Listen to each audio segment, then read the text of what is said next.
March 14, 1943, 380 miles southwest of Iceland.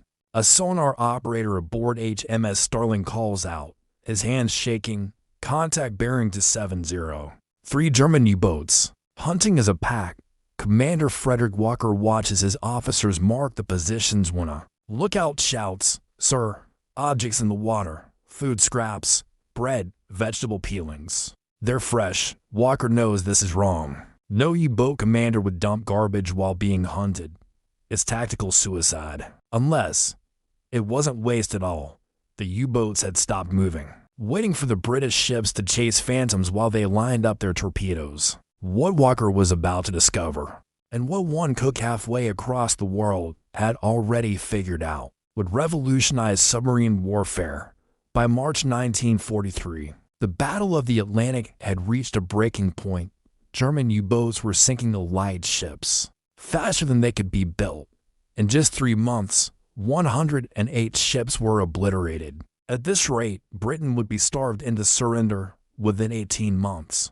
Admiral Dennitz's Wolfpack tactics were devastating.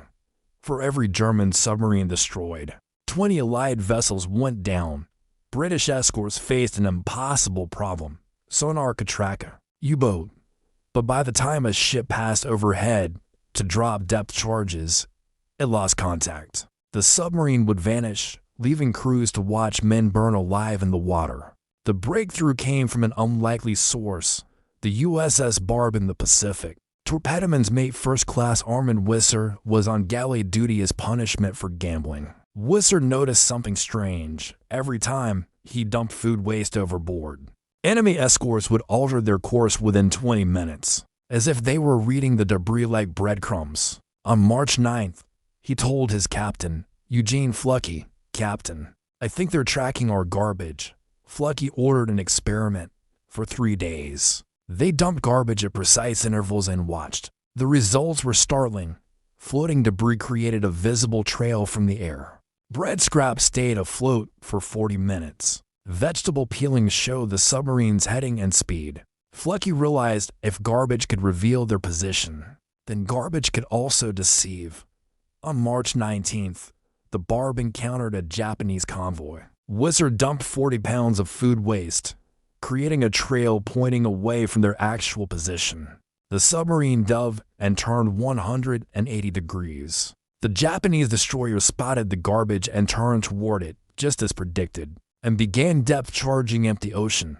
With the escorts busy, Flucky fired 6 torpedoes for hit. The destroyers raced back, but the Barb had already dumped more garbage in the opposite direction, sending them on another wild goose chase. The Barb escaped without a scratch. Flucky filed a report calling it false trail debris deployment. The U.S. Navy forwarded it to Allied commands, and it landed on Commander Walker's desk on April 2nd. He was skeptical, but desperate. On April 14th, his ship, the HMS Starling, encountered a wolf pack. Walker ordered his crew to dump 60 pounds of scraps, creating a visible trail. Then, the Starling turned and went silent.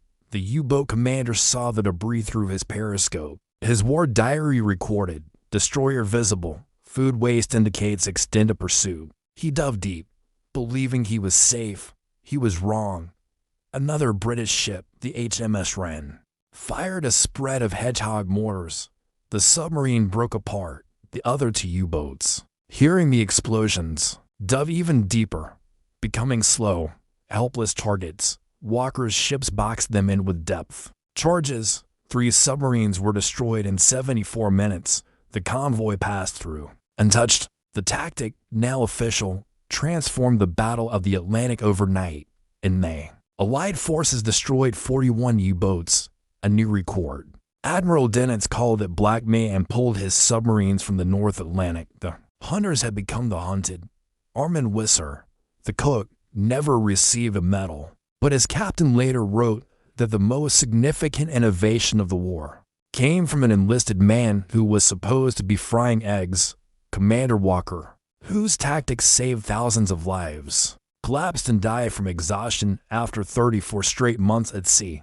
Naval historians estimate these false trail tactics accounted for nearly 180 U-boat kills. It proves that innovation doesn't always come from billion-dollar programs. Sometimes, it just takes one person paying attention and one commander willing to listen to a ridiculous idea. A handful of garbage became a weapon more effective than radar, and it all started with a cook who was paying attention. Thanks for watching. If you enjoyed this story, be sure to like and subscribe for more.